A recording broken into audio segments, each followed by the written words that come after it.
What's up, you guys? It's the Authentic Empress.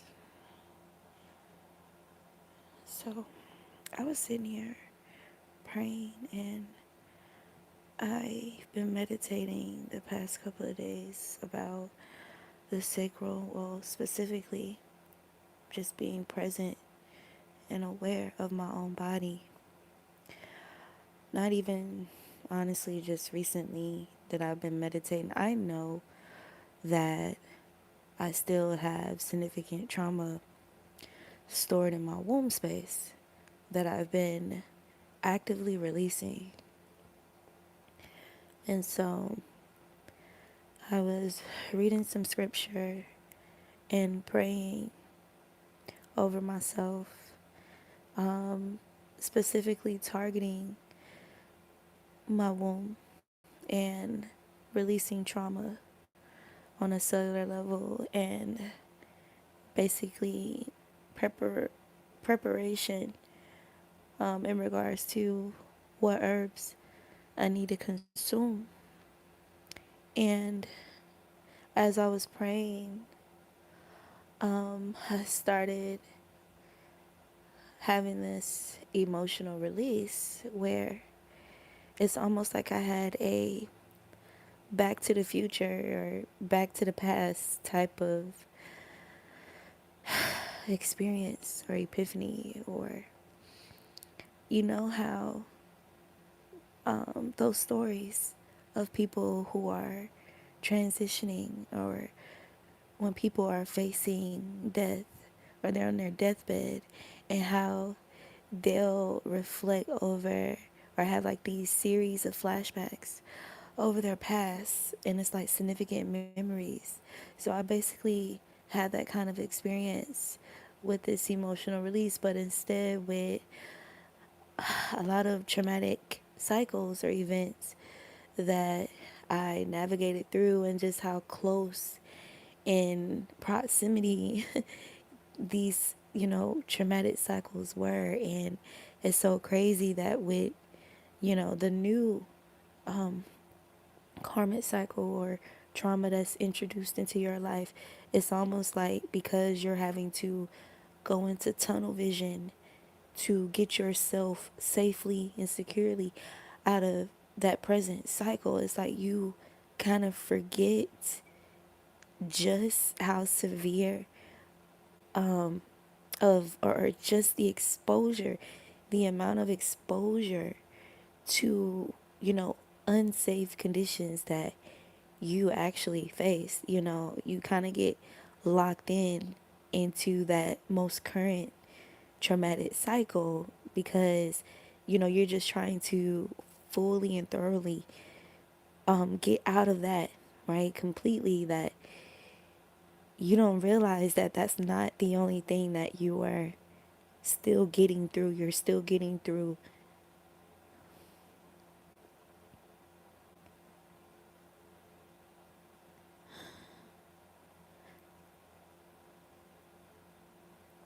I'm going to walk y'all through what I saw in my mind's eye through this emotional release.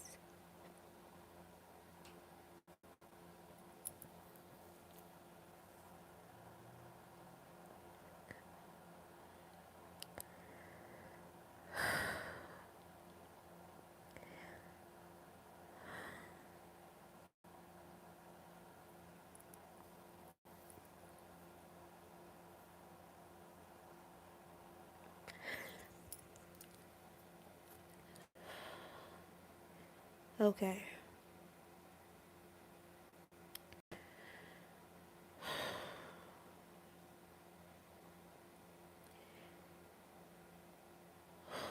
Okay.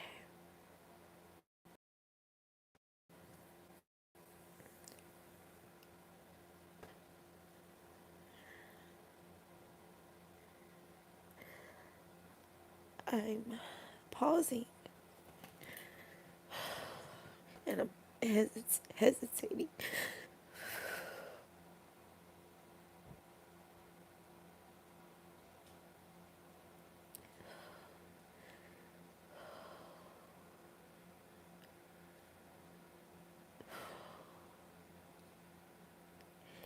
to find my footing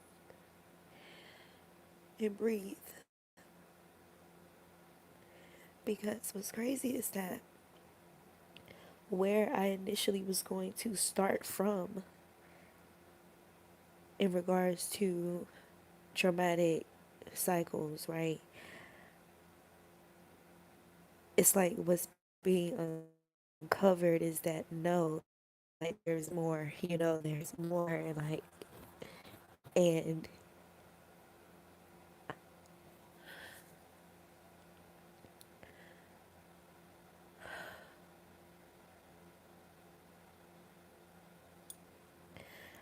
I was like, I'm trying to find a starting point.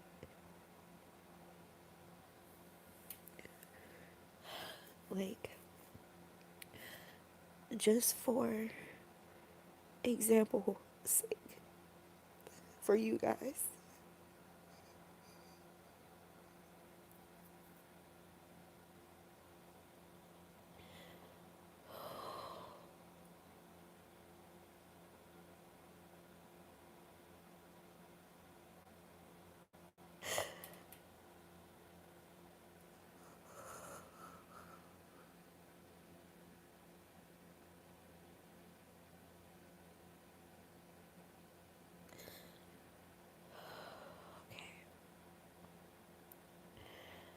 It's crazy because I found myself stunted just now because it's like, whoa, like,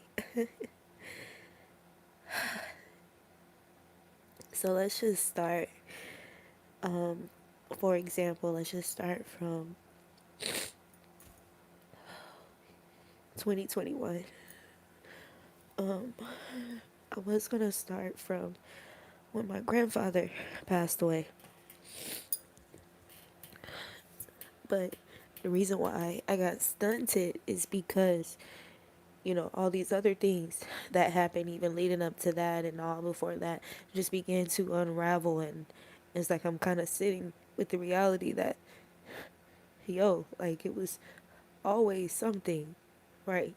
Now, before I went live to talk about this, I'm already, you know, realizing like, I've been talking about overkill um, in some of my past recent readings.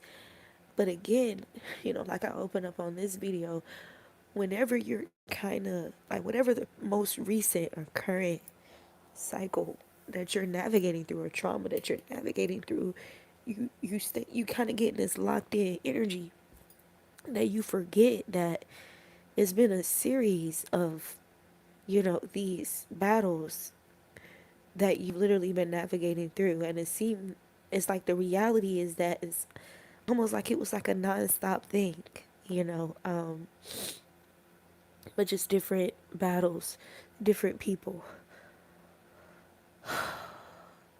different target areas, right? But anyway, so I don't want this video to be long because I really truly do need to get back into just praying and just healing, right? Or this is it's not really something you can turn off, I guess. But let's just say I was praying and I paused to come on here and do this video for you guys, okay? So yeah, um didn't expect to cry like that, but hey, I was already kind of in that release before, you know. Um, so yeah. Anyway, so my grandfather died, and this is when I um picked up or returned in this lifetime to divination as far as like tarot. Um, and I found out what really happened, like why, like in regards to the nature and the details of his death and what for. Um, and shortly after, I was encountering a lot of weird, suspicious energy with family members, and I was in this place where I was. plant-based. I was really into nature, not really into technology at all, not really into my phone and stuff. Um, and I was more so like just in a very meditative state. And I remember kind of having dreams and getting these downloads of like certain projects and stuff that God was guiding me to do, like just in this lifetime. Didn't give me like a date, but just gave me an idea. And, so just in the ebb and flow of things, I decided, I came up with this environmental project, and I knew that it would have to be like a lead by example type of thing in order to really create, um, or cultivate the foundation of it, the education behind it. How exactly am I going to be a guide? Like, how am I, really going to build this so that it's set in stone and effective, for the youth? And so that included, cleaning up Earth, cleaning up her face, reciprocity, okay, respect, and the responsibility of, like just basically, in essence, the project involved, like just cleaning up litter, like and trash and stuff. And so I did this in my neighborhood, basically on my street, and this place where I used to meditate, do yoga, read, whatever. And later that evening, I got into this argument with my dad, and he led the argument with complaining about me actually cleaning up the neighborhood, with the trash and stuff. But I knew that wasn't the real reason he was arguing with me. I knew it was just like, it was just to mask the true frustration or agitation, or maybe even him being puppeted by an external force, which, I now have more information. So, yeah, I do know that was a factor. But long story short, he kicked me out of the house that night, like around 11 o'clock at night. I want to be very clear. My dad is not a bad person. This was totally out of character for him. And I knew that there was something else that I was facing. And it startled me because of who it was and just different reactions that I was witnessing. So my mom always kind of been like a very strong-willed, strong-minded person. And my mom was asleep at the time. My mom goes to sleep pretty early. She was asleep at the time. But she overheard the argument. And so when she came out of her room, well, came out of their room to basically try to bring ease and everything, and he he yelled at her. And I've never seen my dad talk to my mom like that.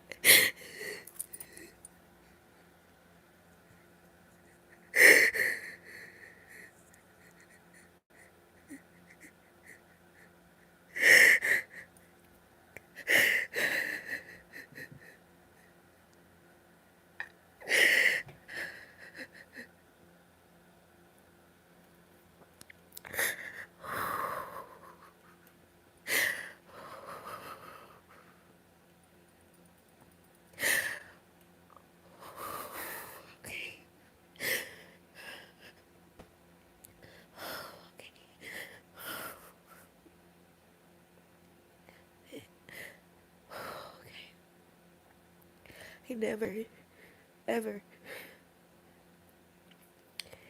witnessed my dad talk to my mom like that. And even how she reacted, he basically yelled at her and told her to close the door. Basically, basically mind her business. Um, and my mom slammed the door shut. Like, I mean, as soon as she opened the door and try to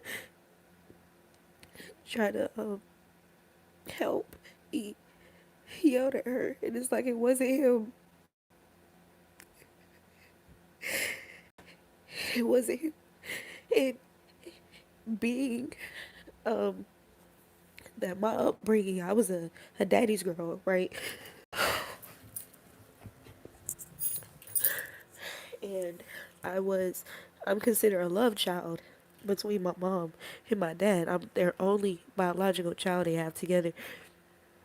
Um,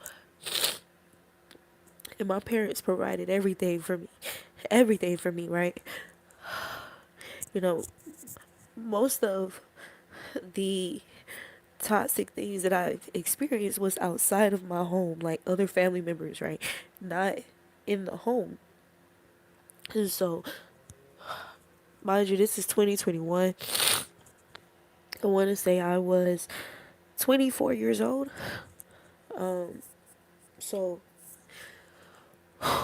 okay, like when I seen that, it startled me. The things that he was saying to me was, because I'm speaking to him in a very calm manner, and it's almost like it was pissing him off even more. And I'm telling you, like, that was not my dad. He was possessed. And he was making remarks like, oh, so what, you're Miss Sophisticated now? You're Miss Sophisticated, basically insulting my intelligence. And at that moment, because like, we're face to face, right? So I'm trying to get by and, get back in the house and, like, get past him and stuff. And he's just, like, heavily, like, in this aggressive energy. And that's just, like I said, this is not like him at all. Like, my dad is not a confrontational person. And so, I told him if he put his hands on me that I would call the police. And it triggered him. He was like, "You gonna call the police on me at my house?" Da, da, da, da, da, da. So he told me to get out because I said that, right? So I packed up, some clothes and some stuff, and I left. And I didn't know where exactly I was gonna go, but I left and I went to my auntie's house, and I pretty much just sat in her yard until the morning. And so she let me stay there a couple of days. And, when he found out I was over there, everything was cool. Me and her, we're having all these talks and unpacking, like, just unpacking my grandfather's death and just a lot of the karmic and suspicious energy going on with that side of the family and his death and, you know, and all of that. And so they found out I was there, and so she kind of switched up on me, and so I had to leave there. And that basically launched my journey to Georgia. So I came to Georgia, and I was homeless. I was living out of my Jeep for the first few months, I want to say. So I came here April of 2021, and I found a place to go in August of that same year. So in between that time, like from April to August, I was sleeping out of my car. There was a couple of times where a friend of mine, where no, there, yeah, there was some a time where this girl that I met, yeah, there was arrangements, made for me so that I wouldn't be sleeping in my car. But for the majority of the time, I was sleeping out of my Jeep, right? I would I just had to survive. I have never been in a situation like that ever before. Mind you, I kind of grew up with having everything that I need. And so it was a very new experience for me. But I literally was really, really immersed in immensely with my spirit family and, the angels, my ancestors, the most high. And, God told me to basically just take that leap of faith, just go, and don't worry about anything else. And that was kind of the energy I was in, the full car. And it's crazy that I'm having this released right now in Aries season, like because that's the full energy, like the full card, the fool's journey. So fast forward to the place, and there was some other toxic things that happened. Like I almost got, there was these guys that were about to rob me while I was sleeping in my car. Thankfully, there was someone there to scare them off. Um, so that's just one of the experiences while I was, sleeping in my car, and it's a lot. You get what I'm saying? But I want to get to the more severe moments. So the place that I was staying at, it was under this property management company called Pad Split, where you rent out a room and other people can rent out a room there in this house, and but you can't. Is you're basically living with strangers, right? And you can't really control anybody else, So unfortunately, there were other tenants who moved in who, had entity attachments and things, and I became a target on two separate occasions in this particular house. First, it was a woman, and she was obviously compromised with.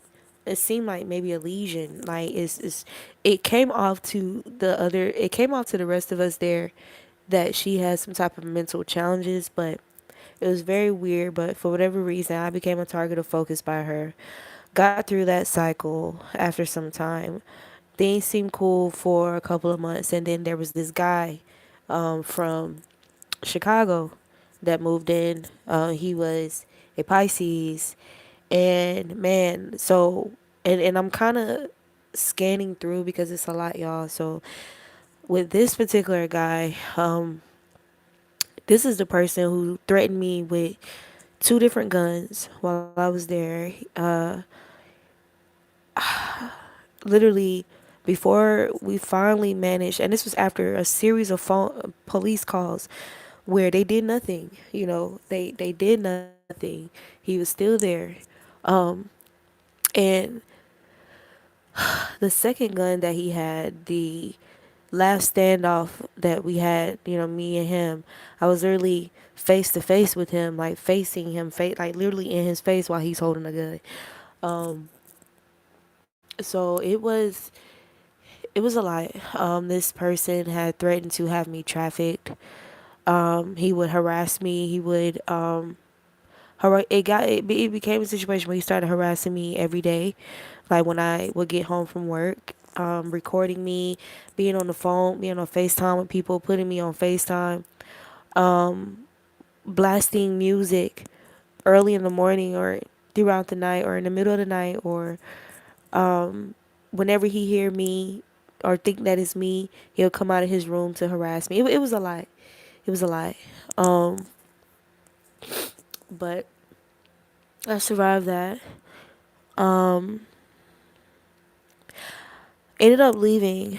And mind you, I'm still skipping other toxic shit that was going on in between, y'all. Like, it's so crazy. So, ended up leaving there. There was this girl that I thought was my friend who's been, I've been basically supporting her. She's supposedly been supporting me for like a year and a half.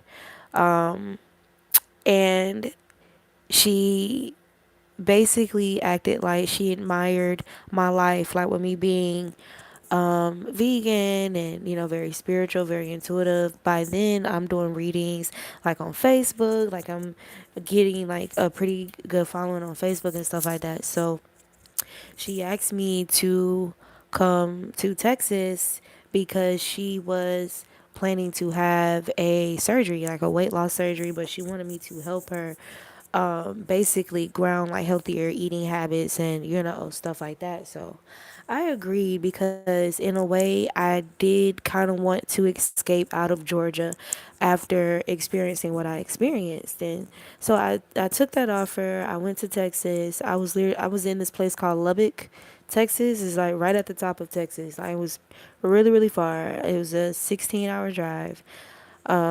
But I did that just to escape, try to give myself a break or some relief, or at least that's what I thought. get there, things, were a little sketchy, of course. And I know how risky it is. You get what I'm saying? I already know. But hey, like, it was already a lot of weird shit going on around me. So anyway, once I got there, I was met with this guy that, I don't know, like the guy, she was still in Mexico, and I was supposed to pick her up from the airport like a couple of days later. So he was supposed to be a good friend of hers, and he basically just met me there to give me the keys to her place, let me in, and he went on about his business, right? But the dude was weird, I guess once he saw me and saw what I looked like, or maybe they had like a premeditated plot, whomever.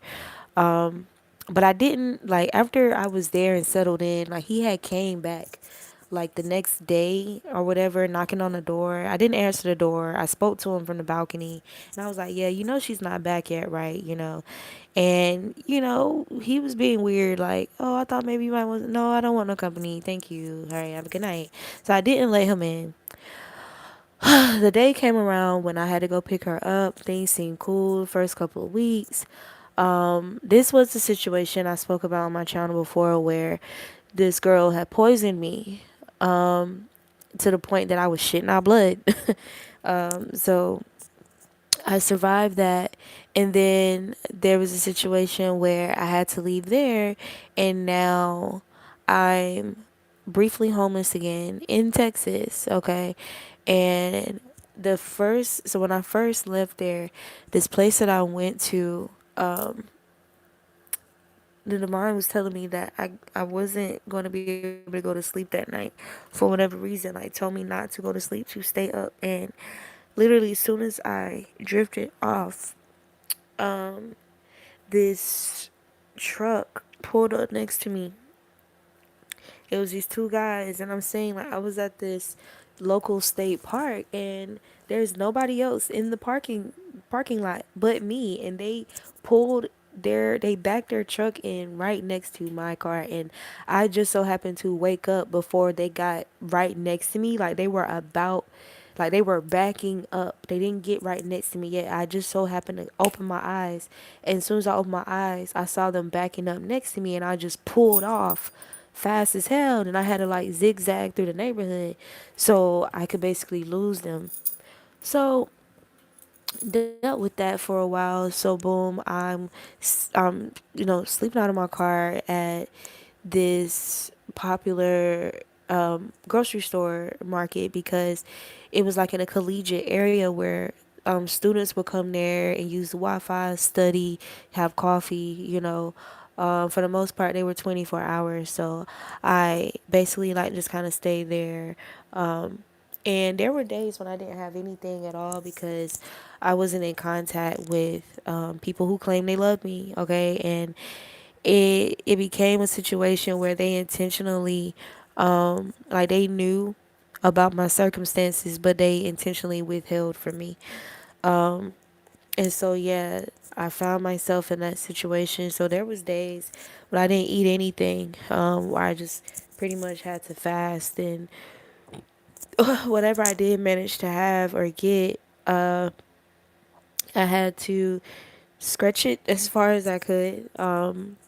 So this was during the Arctic freeze, by the way. So mind you, I'm homeless in my Jeep during the Arctic freeze. I barely have money like that for gas and food to keep, stay warm and stuff. So there was this night it got really, really bad, so much that my legs began to swell because of, for one, being in the Arctic freeze in my car, two, sitting there with the heat on in my car, and I want to say maybe the exhaust or what is it called, like poisoning. I think it was that type of dynamic going on, but I began to feel sick and my legs got swollen, and so I had no choice but to basically reach out to family and like really like send them photos and like tell them what was going on. So I found my parents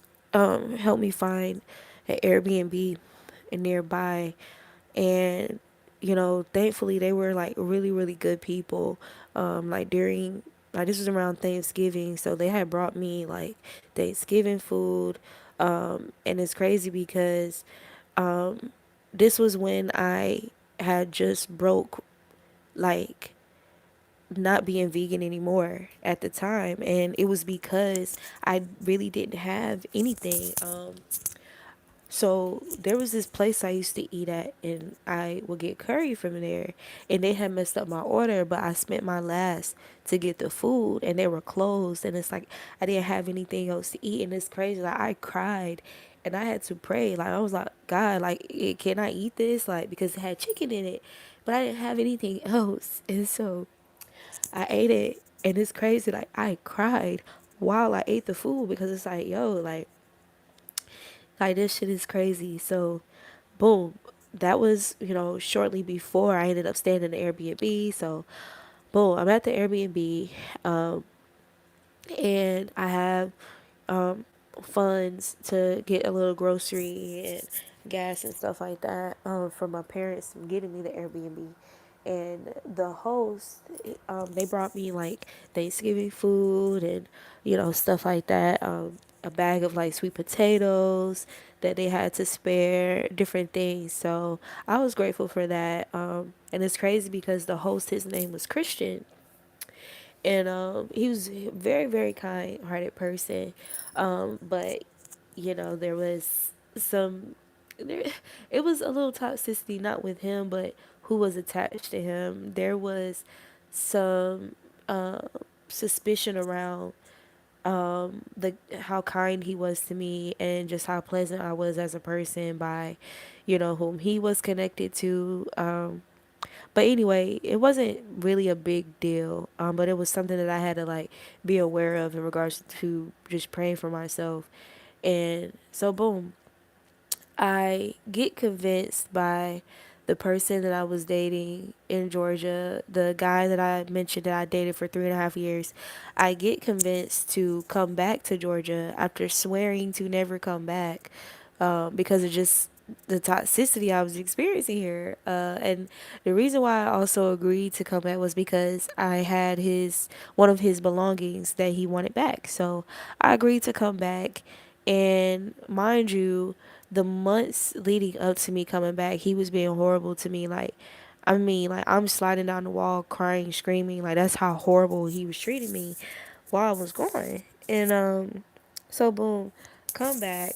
And so I'm back in Georgia, give him his item or whatever. Things seem like it's cool between us, but he's kind of in this double life type energy. And so that's going on. I'm dealing with that. I'm trying to find my footing. I land a pretty decent job that paid well. That triggered jealousy within him. So now he's becoming even more mean to me. And now I'm being mistreated at the job as well, taken advantage of. So I'm like, yo, like something got to give. So the first job that I had when I came to Georgia was in massage, okay, but it wasn't completely legitimate. It wasn't no like no uh trafficking, like no sex work or nothing like that. It was like legitimate massage, but she had me working there apparently under her license. So apparently that was she tried to make it seem like that was okay, but whatever. I think it's bullshit. Now, do I believe there was some trafficking involved? Yes, but it wasn't like one of those happy ending places. Like, it was like legitimate professional massages going on in the business itself. But I think it was a matter of kidnapping the girls and trafficking the girls from there, right? During the time that I was there, I was a token black, and there was one other token black there, and that particular girl had went missing out of nowhere, and it was just like we couldn't locate, like it was just very sketchy.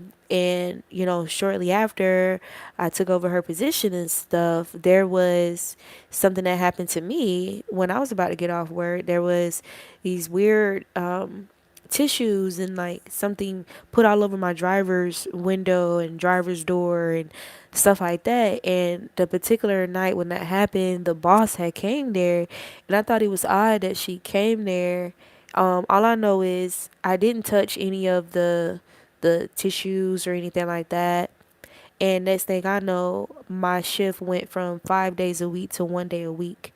So, and that was after something sketchy had already happened directly to me before that happened. So I figured what I picked up intuitively is that they were trying to do the same to me, but I was just a little bit too smart for that. And so now I'm a threat and they need to get rid of me or make it more easier for them to successfully do it. So I quit. So I'm no longer there, but I'm dealing with harassment at the house that I'm living at as well. So yeah, that's just, yeah, little backtrack. So fast forward, I leave the job where I'm being taken advantage of after coming back to Georgia, and I decided to go and get my license for massage therapy, like to go to school for massage therapy, just because I know like I was aware of how I could advance like pretty quickly by doing that. So did that while I'm while I'm doing my requirements in order to get approved. I'm writing my paper to get approved into the school. The person I was dealing with decides to throw tantrums. He decides to break up with me, basically try to distract me, throw me off. And mind you, the caption of the video is when you're facing a demon and none of your loved ones are there to help you. It made me think about David and Goliath and the army of soldiers who did nothing to help him, okay, defeat Goliath. But considering that David was a small statured, if he didn't have that connection to God, if he didn't believe or have faith in God or felt like God was fighting with him and through him, the point is that, Goliath could have easily crushed David. Easily, right? And the fact that there were manpower there and they didn't help him, the fact that he was considered a kid and none of his family was there to help him, but God, right? So it doesn't matter how massive the demon is, how powerful the demon may seem. You can conquer any demon with God. And I feel like you're supposed to, or we assume that, or how it should be, you would expect your loved ones or like people, if there's more hands on deck, you would expect them to all come together to help defeat something, that's trying to harm us all. But in many cases that's not the case. And what you learn is that just how powerful God is, even though it doesn't God is not showing up in a physical person, but God, all it takes is you and God, and you being a viable vessel for God, to work through. Okay, so the invisible realm, is just as powerful, right? So anyway, I I get through the emotional turmoil and I get accepted into school. And so I had picked up another job and I had lost that job because I got sick, and it's like I haven't been sick in like 4 years, y'all. And I had got sick, like I got a really bad cold or like the flu or whatever, and it happened while I was on a job. I was doing a cleaning job where I used to like clean houses and shit, residential cleaning and stuff, like just try to make enough money to put myself through massage school. And I got sick on one of the jobs, and I was the type of person, I don't know if it's a Taurus trait or what, but I was the type of person, I'm like, nah, like I gotta keep working, I gotta keep going, da da da da, because I need this money, I gotta do this. But bro, when I say I was so sick, it was kicking my ass, bro. And the lady I was working for, she made it seem like, hey, really make sure you take care of yourself. It's okay, da da. And then she fired me after I took her up on her offer to, basically not go to work for a couple of days until I recover. But then she fired me, and then she stalled to pay me my money that I needed to pay, for school. or whatever, and she just waited till the very last minute. Like it's so crazy, y'all. Like it's so crazy, like how demons just shapeshift and jump bodies, bro, to just scratch you the fuck out, bro, overwhelm you. Like it's so crazy, and I'm telling you, like I've seen demons in all kind of people, all kind of titles, all kind of like economic brackets. Like it really don't matter, and I've seen it so I've seen it so full throttle where people's eyes were actually black. Like I've actually witnessed that in person. And even though this, I'm giving y'all this pocket of trauma cycles that I've experienced. Like I said, like when I started off the video and I got really emotional is because when I thought I was gonna start somewhere unpack, it dawned on me of all the traumatic cycles that were prior to that leading to where I was unpacking. And it's crazy. Like I think my very first time that I can recall seeing some like being in the presence of an actual demon and their eyes be black was when I was in college. Okay. It was this roommate I had was a white girl. Her eyes were literally black, and it's like her accusations against me didn't even make sense. It wasn't sensible. She was trying to like get me in trouble and accuse me of exacerbating like her health problems, and I literally stayed to myself. I was actually really close with the other roommate, and I was more so just cordial with her because she was like all about, I don't know, she was just weird. She was off. I don't know, like she was kind of rude and smoked cigarettes and stuff, so she wasn't really my forte. So I didn't really I wasn't around her like that, but she made me a problem, I guess, because before I moved in, it was just them two, and I guess she felt a type of way about me and the other girl getting close. Oh, this is a lot. But anyway, boom. So I'm in massage school. I I get through the situation with the ex being a butthole. I'm officially in school now. Now I'm dealing with peers, classmates that are possessed. So I'm dealing with, people at the school that don't like me, and so I get through that. By then is when I met the person that I was most recently dealing with. Okay, and things were great. Things were great for a while until he he exposed our connection to his friend group and the people he was associated with, and then he began to change towards me, and so now I'm dealing with abuse from him, like towards the conclusion of my schooling and stuff like that, but I still get through it, and it's crazy. Like there was some rough days. There was some rough days. I had missed some days sometime, you know, just trying to navigate through my emotions and stuff. And thankfully, my teachers were just amazing people. And then I had some peers who were just as amazing, to kind of dissipate or help dissipate the evil that lurked, right? And I remember my teacher, she's an Aries. She had said to me, you know, she said, the point of all of this is for you to not give up. Just don't give up, Jada. That's all you got to do. Just make sure you don't give up and just keep going. Keep showing up, right? And she used to say stuff like, you're going to have everything but the kitchen sink thrown at you by trying to pursue your calling, your purpose, in this career path. So just don't give up, right? So I didn't give up. I got through it. And things were kind of moving a little rapidly. I passed my state exam a month after graduating, and I got my license 2 months after that. So before the new year of 2025, I got my license, which was pretty quicker than most people. because not everybody passed their state exam the first try.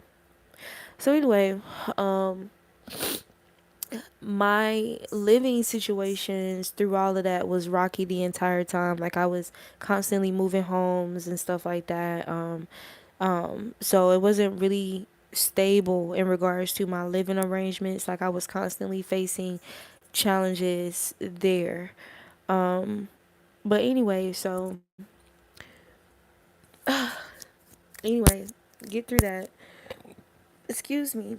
And so I'm working, and at first, at first, what I was doing for work and stuff like that, I worked at a warehouse while I was waiting for my license. I got fired from there.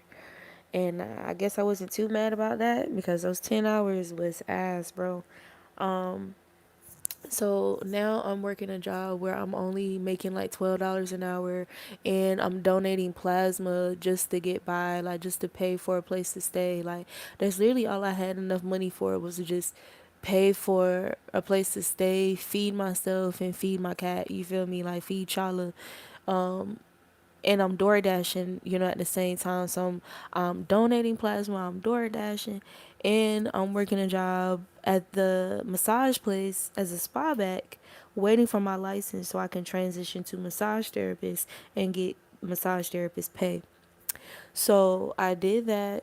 So boom, where I was living at, oh my God, this is so much. I dealt with these three ladies. I was living at this place. It was these three black ladies, and the lady presented the place to me as if it was like a safe haven for black women. She was a Scorpio. She eventually turned on me after them just basically pocket watching me. Now that I'm leveling up, you get what I'm saying, with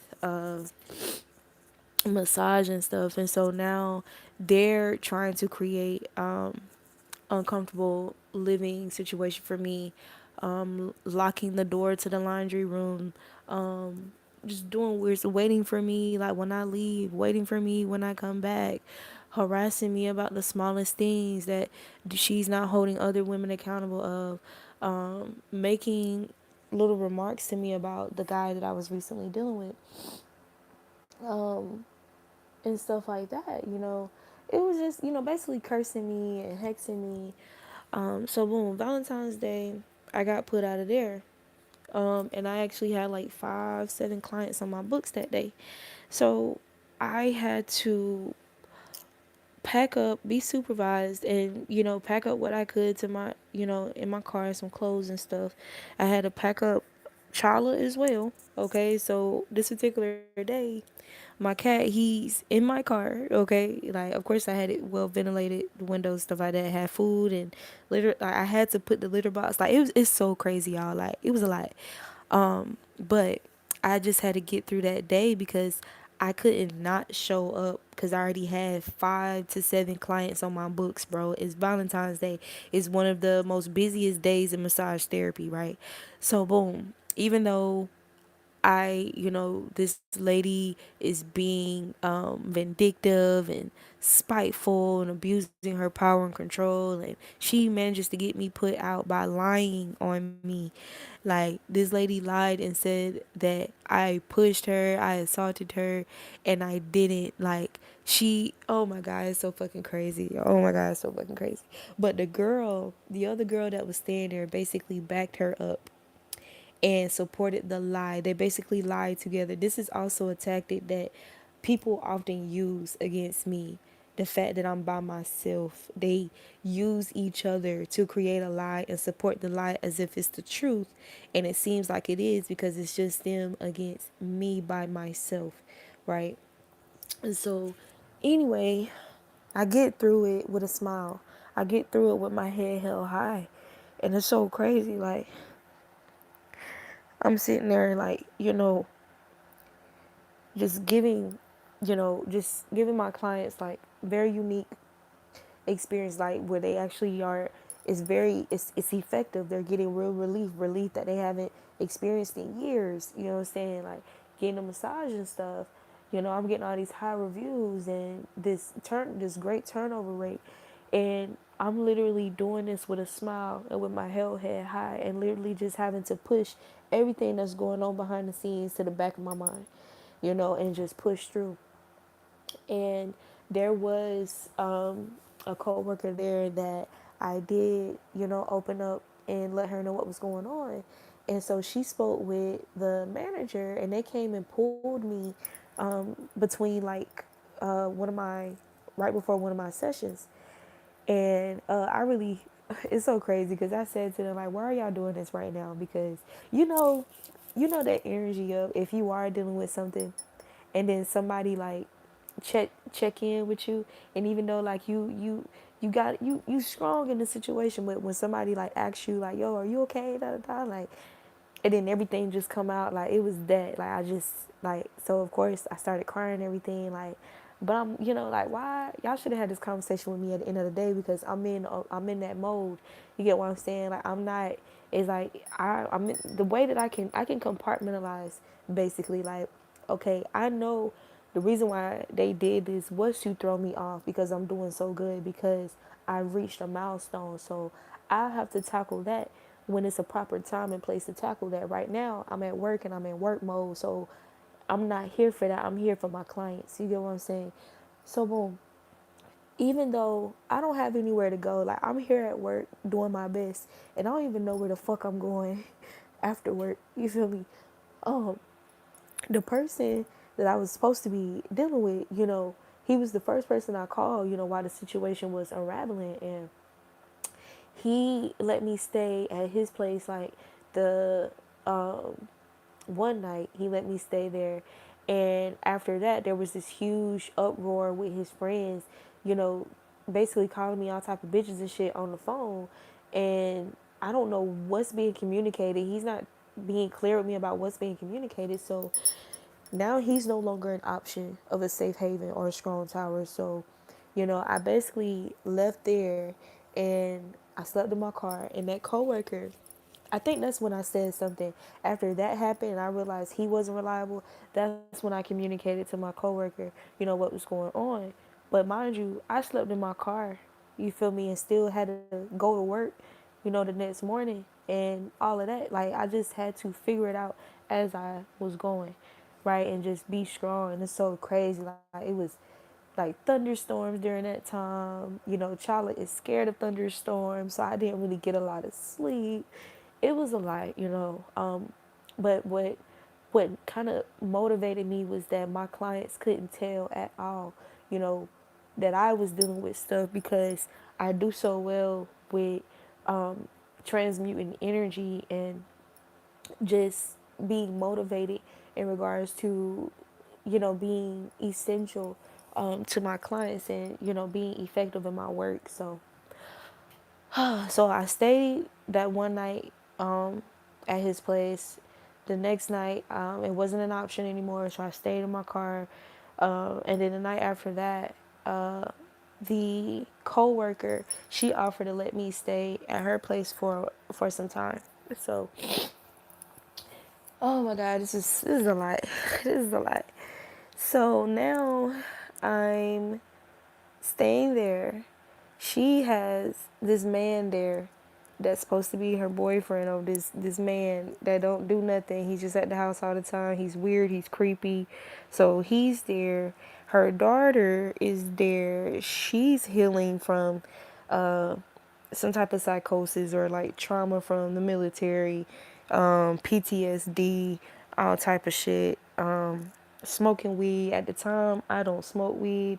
You feel me? I don't do nothing. I picked back up smoking weed, hanging with her, trying to cope with the shit I was dealing with. She became obsessed with me, with my identity and stuff like that. Started biting off me. It was weird. It was weird. There was like things that her mom was feeling triggered by, because the daughter was opening up to me, you know, telling me all type of shit, because that's just who I am. Like that's just how things have always been. Like people always open up and tell me like everything like that they're dealing with. Like, and so now my coworker is looking at me like like I'm prying into their business when I'm not. Like, I'm not even that person. It's like, if I'm your friend, I'm your friend. Like, I'm going to protect you and your information. But she's looking at me like, some type of threat. And so now she's being weird. The guy's being weird. The guy is already inappropriate with her daughter, but the mom ignores it. It was a lie. It was a lie. I came home one day. Chala has this big gash on his freaking chin and shit. I'm like, yo, like, this is a lie. This is a lie. So now I'm starting, like, so there was this tactic by the daughter to kind of like pull away from me, and I kind of just allow it to be. So I'm kind of used to just being by myself, being my own friend anyway. So I didn't really care. I spent my birthday by myself. The dude I was dealing with was being weird, so spent my birthday by myself, and came back, kicked it with him. The next month, things are getting even rockier between me and him. I managed to find another place to go to get out of the coworkers' place, and that place seemed cool at first until and it wasn't anymore because the person that I was renting from found out he was a drug addict and like on crystal meth, and it was a lot. It was a lot. So the dude I'm dealing with is being weird, Now I found out about a third party in June, right? So I moved into that place in May, found out about a third party in June. He basically just leave me hanging, so now I'm navigating through this heartbreak. I lose my job because my heart is so broken. I lose my fucking job, you feel me? And then I managed to get another job that was paying even more. So I'm like in hustle mode, like I'm working two jobs at the time. I end up leaving one job because they basically, milking me, taking advantage of me. So I'm like, I don't really need this. So I'm basically growing more in my autonomy, right? And my boundaries. So I leave there, and now, I'm working at this one job where I'm working less but making more money. Like, I'm servicing less amount of clients but making more money. So I'm like, okay, this is cool. The boss start acting weird towards me, like because my clients love me, the staff was fucking with me. I reconnect with a classmate, you feel me? Shit seemed cool at first, but this is also a classmate that I cut off when I got out of school because I suspected weird projections from her, and shit was cool at first, and it seemed like that energy came back, so I had to like still kind of watch her. So had the this is a lot. There was a girl at the front desk basically trying to sabotage me or whatever. I lose the job while I'm dealing with a whole bunch of toxicity at the place I'm staying at, okay? Because the dude that I find out is a drug addict. He got all these people coming in the house to and fro. And I'm a woman, I'm there just to fend for myself. The dude I was dealing with is not in my life anymore. My family is not in my life for real. Like, it's just me. You get what I'm saying? And it's like I'm just encountering these demons every fucking day. And like, it's so fucking crazy. I managed to get out of there. By the time I managed to get out of there and find another place, I lose the job, okay, where I'm making more money. So now I don't have that job anymore. So now I got to figure something out. But I have enough money to have time to figure it out. You get what I'm saying? So, boom. The place that I'm staying at now, shit was cool for like the 4 month, not even a whole month. Like the first 3 weeks, 3 to 4 weeks, shit was cool. Um, and then those people switched up on me. On some demon time shit. So now I'm dealing with people making all these false reports on me, with the police, people lying on me, false allegations and accusations, and basically thinking that they were going to strong arm me on some slave master shit. And so I'm navigating through that. Thankfully, I have two people in my life. I have the lady who I've been working for throughout this whole time. That's a job that I've always had. But things has started going real slow there, right? But I basically earned like a new family through her. So I got her in my life, and the children and stuff, and I got another friend of mine in my life who lives nearby of the place I'm at now while I'm going through all this, fuck shit, and she's just as intuitive. She's a reader as well. So she's kind of helping me navigate through all this shit, right? So I find my footing, okay? I start working these other two jobs. And so now I'm like working three jobs.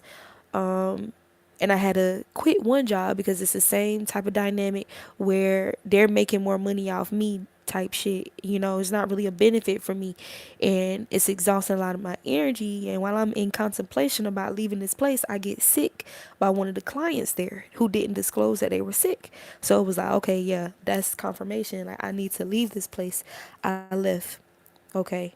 Um, so boom, I got one arrangement where I actually had potential to make a whole lot more money than even being at the place that I live. So I'm investing in that. Um, all while I'm still dealing with, fake ass shit with where I'm living at, right? Um, all while I'm still healing through the whole situation with the guy I was, talking to for like 2 years, year and a half, and him, switching up on me, like treating me like I'm an enemy now. Me trying to talk to him and him ignoring me. He pops up with a half-hearted ass apology, called me. I was asleep when he called him back. He didn't answer, and he ghosted me again. So it was a lot. It was a lot of intentional, tumultuous cycles that was supposed to send me. You get what I'm saying? And I survived all that shit. And it's like now I'm working for myself. Now I work for myself.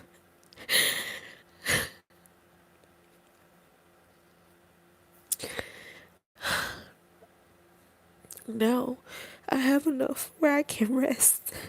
I can rest. God has created conditions for me where I can finally rest.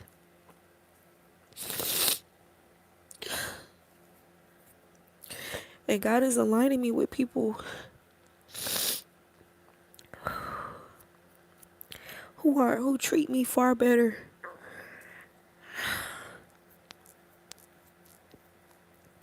My channel is finally growing,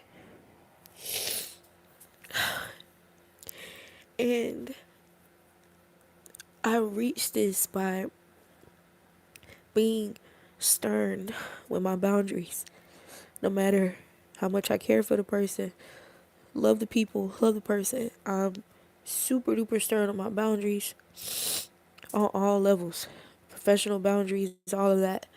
Um, I've been, in this mode of it's just me and God. Me and God. No matter what. Me and God. Me and God. Me and God. No matter what. No matter what. No matter what.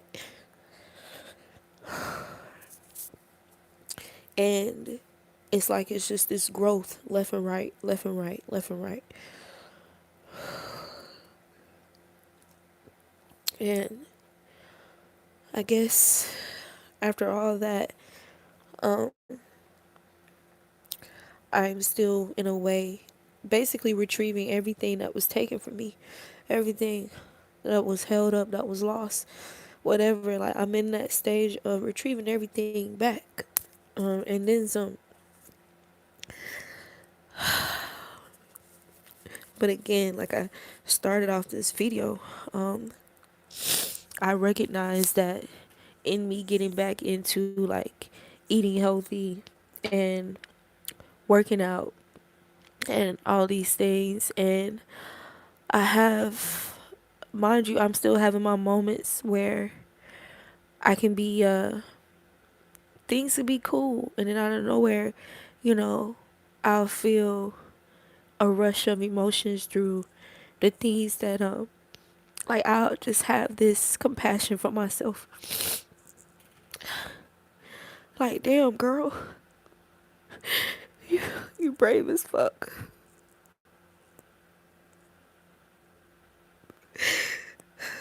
Like, damn girl, you did that shit, bro. How did you do this shit, bro? Like, I'm so proud of you. I'm so proud of you. Like, nobody knows. Those days that, those days when you cried on your way to work, when you cried after finishing a long day or at work, you cried on your way back to the house.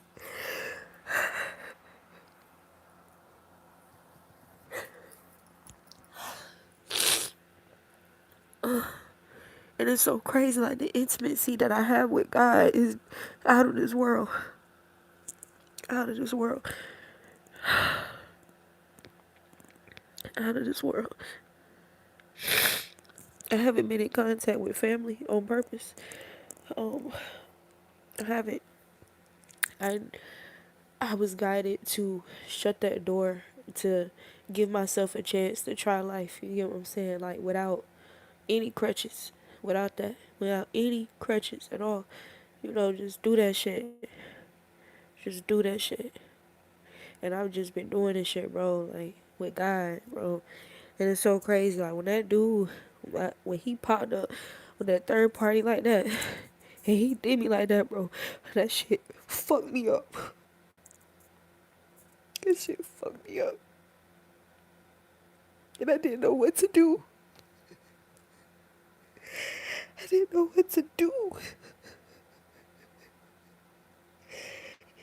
And he shut me out with no explanation. Nothing.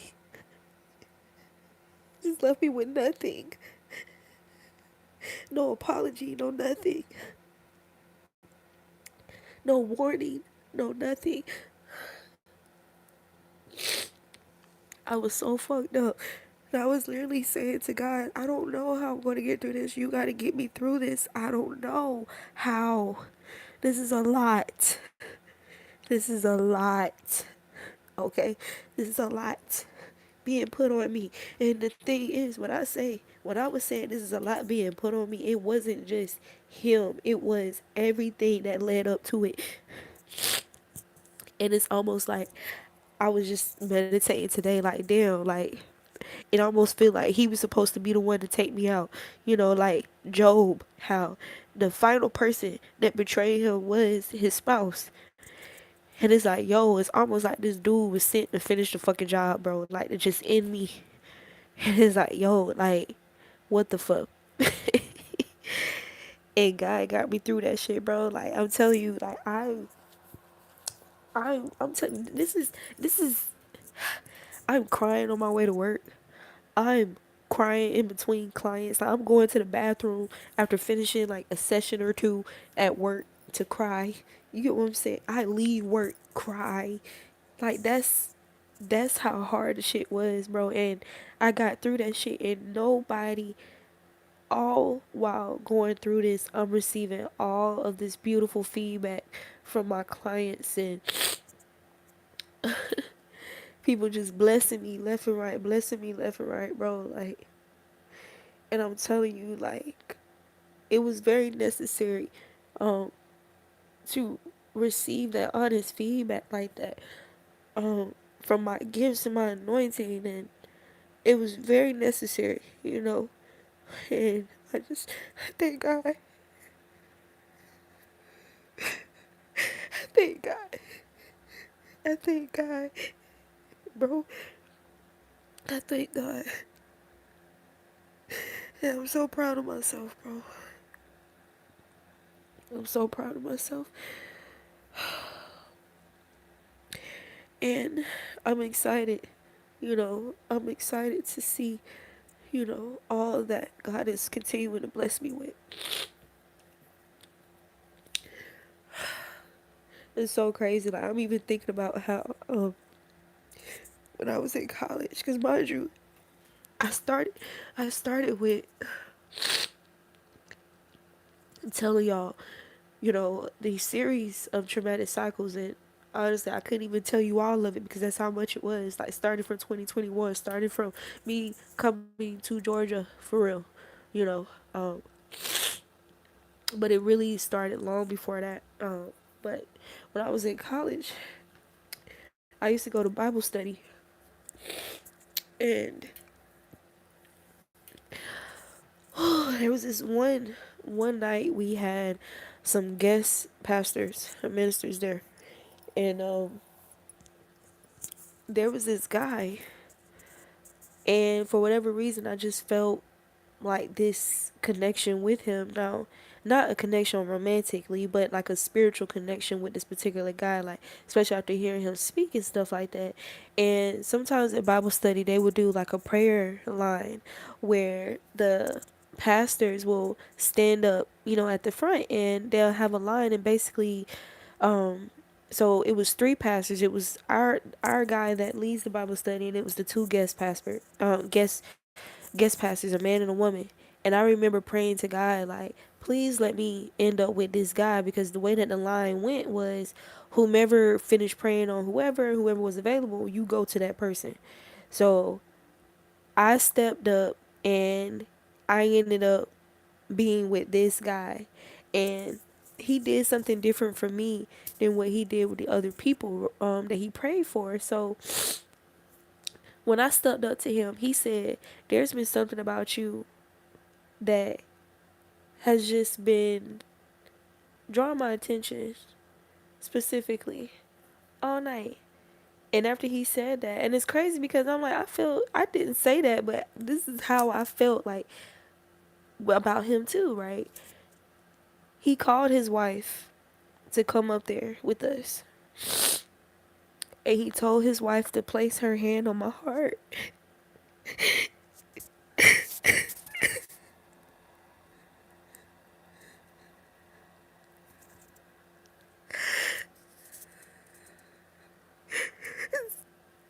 So she placed her hand on my heart, and he started to pray for me. And I think he had his hand like on my head and my shoulder. And when he opened up his mouth to start praying, it's like he went into a whole nother place. And so I'm looking at him because he stopped praying, and he just started worshiping God, like thanking God. And it looked like in his eyes he was being shown something. And it's so crazy, like, and he said to me,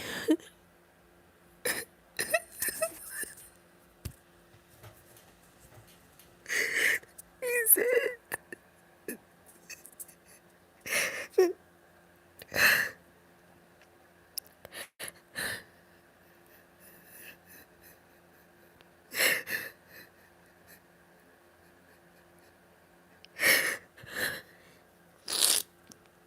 he told me how I was going to do some amazing things, big things, and that there was a direct attack on my heart, and that I'm God's diamond, that God sees me as his diamond. This man didn't know nothing about me, bro, like, about my birthstone being a diamond. My brother used to always say this to me growing up, calling me a diamond in the rough. All the connections. He didn't know nothing about me. And I can't even sit here and tell you everything the man said, y'all. Like, I'm paraphrasing. But it was so, like, detailed and profound. And he thanked me for being me. And thank God for allowing him to see into my future, or see a portion of my future. And they hugged me. And I think what meant the most to me was him calling his wife up there to put her hand on my heart. And they prayed for me together.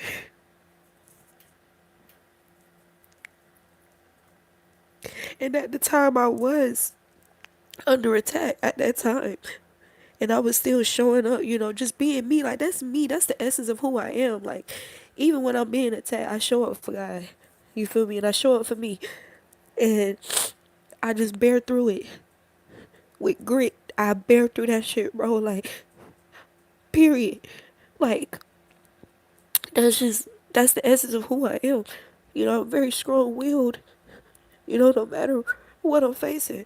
No matter what I'm going through, bro.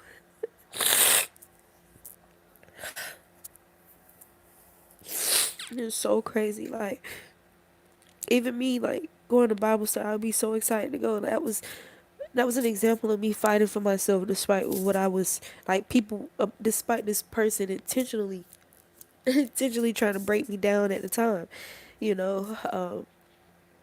And it's crazy because, like, even after that, like, I was being abused at the time. Like, shit is wild, bro.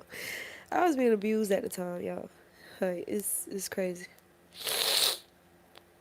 It's crazy. Um, I'm going to have to write about all this stuff because it's too much. Like, and it's like I I really want people to know everything that I've been through. Like, I want to share all the details to inspire somebody. Like my me overcoming, like, getting through the warfare involved with Alpha Kappa Alpha sorority, and you know, coming face to face with a Mason and all kind of stuff, that I experienced, bro. Like, it's a lot. It was a lot. I never, like, I'm telling you, like, going back to my inner child, my younger self, like, knowing just how innocent and how sweet and quiet and everything that I was as a little girl, I would have never thought that somewhere in my adulthood, I would be face to face with a man who hates me that I don't even know personally, like a stranger holding a gun, okay, threatening to harm me. I would have never, like, this is the same, I am the same girl when I was little. I told my mama, I don't think I'll ever be able to learn how to drive. I was a little girl. I thought driving seemed so hard. And I told my mama, I'm just going to have a personal driver. And my mom said, "Girl, you gonna learn how to drive. You gonna learn." Now, mind you, I'm a kid. Like, I'm a kid, but I really believed I would never be able to learn how to drive. Like, it just seemed like it was so hard. And shit, I got my license at 17 years old. You know, I'm that same girl. I'm that same little girl. You know,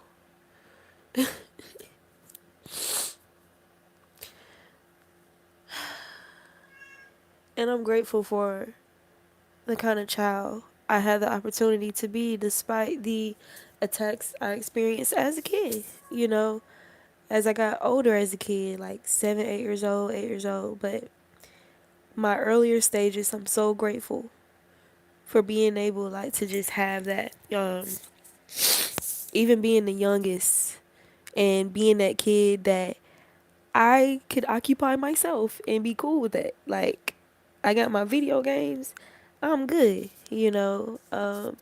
because having those hermit mode, having that hermit mode at a young age, like, or being a natural hermit and feeling safe in that hermit energy, it's turned out to be like one of my greatest strengths. Like, just dealing and navigating through the world with others and people switching up, switch up culture, people switching up on you, or people, being possessed all around you, you know.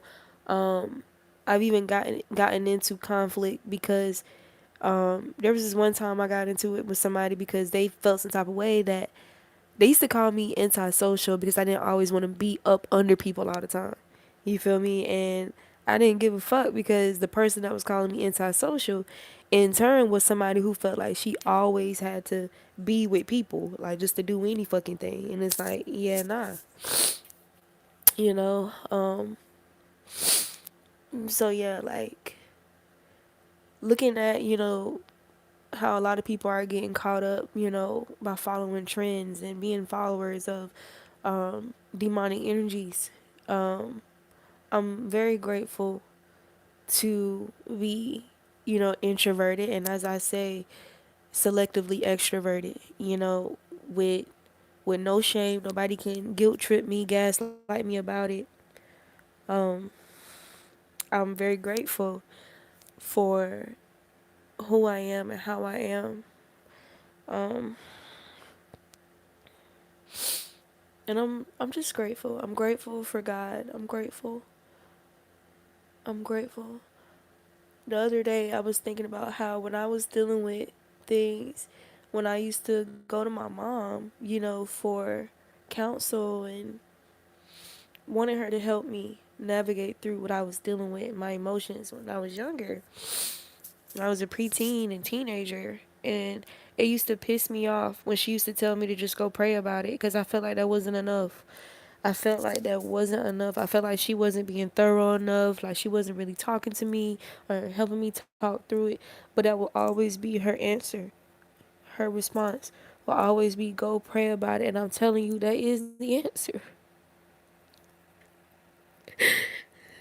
And my mom is a Scorpio, and one of her gifts is singing.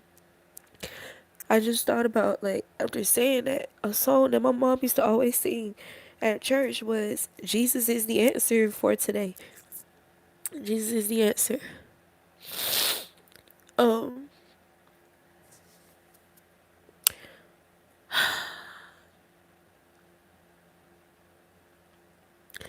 she was right. Go pray. Go pray. And don't get me wrong, I wasn't wrong.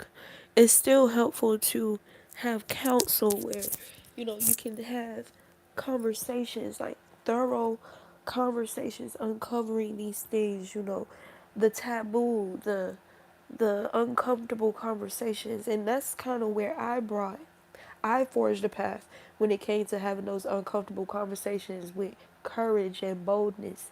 And it created like a lot of uproar, against some of my family members and loved ones. The fact that I'm like that, the fact that I'm the person, I want to have those deep talks, I want to uncover, the things beneath. And, the thing about uncovering stuff like that, you uncover demons that's intentionally there to keep those things hidden. You get what I'm saying? And they attack you.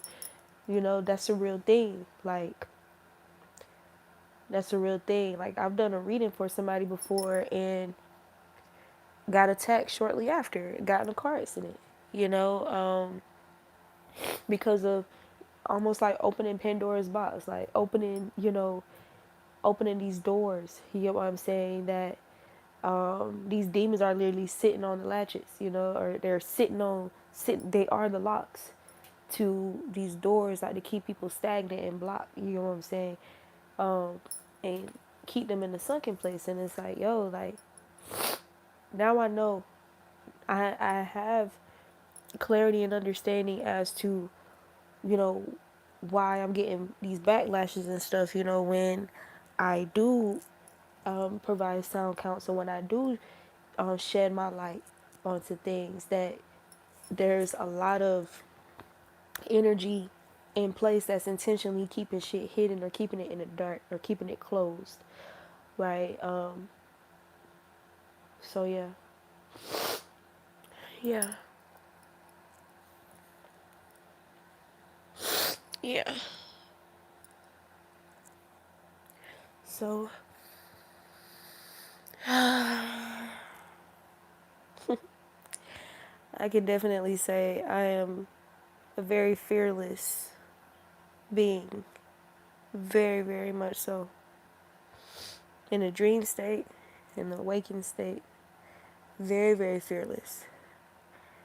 Um, I was noticing today how when I can detect that somebody's intentionally trying to intimidate me, it's almost like this mode gets switched on inside of me where I don't know, like it's just I get into this mode where I'm like even more fearless. Like I'll give y'all an example. If I can tell that somebody's trying to dominate me in subtle ways or trying to intimidate me, like in person. Like, let's say it's complete strangers and somebody is looking at me weird, or they come around me being weird. Uh, let's say we're walking down a path and they assume that I need to step out of the way, opposed to them stepping out of the way. It be little subtle things like that. Like, I get into this mode. Like, I can sense if somebody is like, if they're genuinely kind, and I can sense the ones that want to try and dominate by, oh, you gonna be the one to move out of my way. And so when I pick up on that, I don't move. Like, nah, you gonna be the one to move, type shit. And yeah, that's how it end up going. But the ones where I can detect that they're in pure energy, I don't mind moving around. But I can sense when somebody wants to come around me and get a reaction because they're triggered by something about my essence or something about me. Like, I've even like recently I recently I intuitively picked up on this girl who came around me. I guess she felt a way about just my natural beauty. And so she had came near me and flicked her hair out dramatically, like her weave or whatever, not that shit. And I basically didn't even acknowledge her at all. Like, she wasn't there. And the thing is, she wanted to be acknowledged by me. Like, even for me to bat an eye and turn my head, I didn't do it at all. I acted like she wasn't there at all. I didn't move out of where I was at. You know, you can move around because I was here already. You know, you came over here being weird. And if you feel some type of way about me being over here, okay, go somewhere else.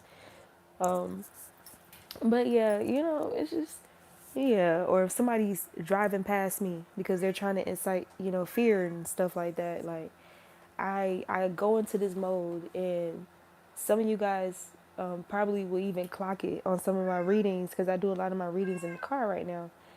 Um, So I get into this mode where I'm like, bruh, like, whatever supposedly gonna do, like, go for it, because I know, like, that's just how confident I am in God. People think that because I don't have all my brothers around me, my family, whatever, this person, or I don't have a partner, I don't have a man in my life and stuff like that, they think that I'm an easy target and shit. But it's like, why am I still here then?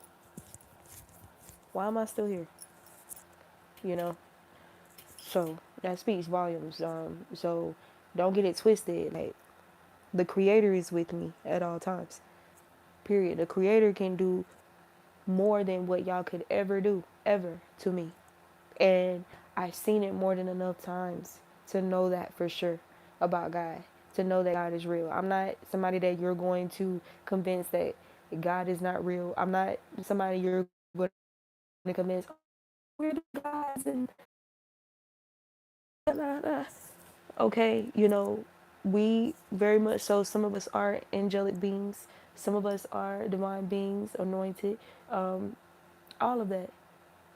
But God is still God, all by himself. You know, my angels, are still my angels. My ancestors are still them. I'm just not somebody you're going to deceive out of, my knowing, my knowledge of the Most High. It's not happening. I feel like God has been my weapon of warfare my entire life. God has prevented outcomes that, man, I'm telling you, like, it's crazy. I'm telling you, bro. One day, I'm gonna go and retrieve all of my old notebooks from when I was a teenager and read some of those passages to y'all so y'all can just see, like, I was deep. I was deep at a very young age, bro. Very young age. Like, and I'm saying, like, conversations, like, with God and, like, prayers. Like, I have things that I've written that resonated with my older self that I wrote as a kid, as a teenager. I would go back and read it in my 20s, and it's like she was talking to that current version of myself. Um, Everything I need is in God, literally. I'm gonna I am going to do another take of this video because it didn't necessarily go how I intended for it to go. I want to be more practical in my message in regards to the caption. So I am going to do a shortened version for you guys, do another video to make it more clear, okay, without bombarding you with the weight of my story. Because, yeah, that's also something that used to restrict me with people sometimes, or like just bonding, building, because I always felt like my story was too much for people to handle. But I've already had prophecies told to me about me writing books and all of that. So I know who I am. I know what I have to do. So yeah, I know it's a lot. I know it's a lot, but it's for who it's meant for. Again, that's also how I was raised, you know. In my church, I was raised by, and shout out to Bishop R.F. Davis, but I was raised that if you can help at least one person, if you can help somebody along your way, then your living shall not be in vain, right? So no matter how all over the place, how lengthy, how whatever your story may be, is going to help somebody, you know. And we're supposed to we're supposed to be grateful and feel accomplished by that, you know, the fact that we can help somebody, anybody, okay, with our lives, right? But I am going to close out here. Um, and I'll see you guys on the next video. Again, it's probably going to be this title, and I'm going to make it more compact, more concise, and more practical, okay? More structured in regard to the caption of when you encounter real demons in present time and there's none of your loved ones there to fend for you or to stand with you, you unlock a whole nother level of courage and fearlessness. And really, that courage and that fearlessness surpasses the understanding of most people, right? Because with that fearlessness, it's met with a peace that surpasses understanding, because they can't put the necessary fear, they can't trigger the fear within you to basically control your outcome or control your end, right? I'm thinking of the scripture of God saying that He would give you an expected end, right? Period. So, regardless of your body's reaction, okay, your fight or flight being triggered, or whatever the case may be, do not submit your soul to Satan, demonic possession, okay?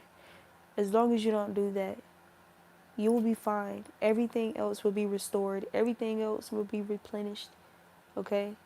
Because God is the potter and we are the clay.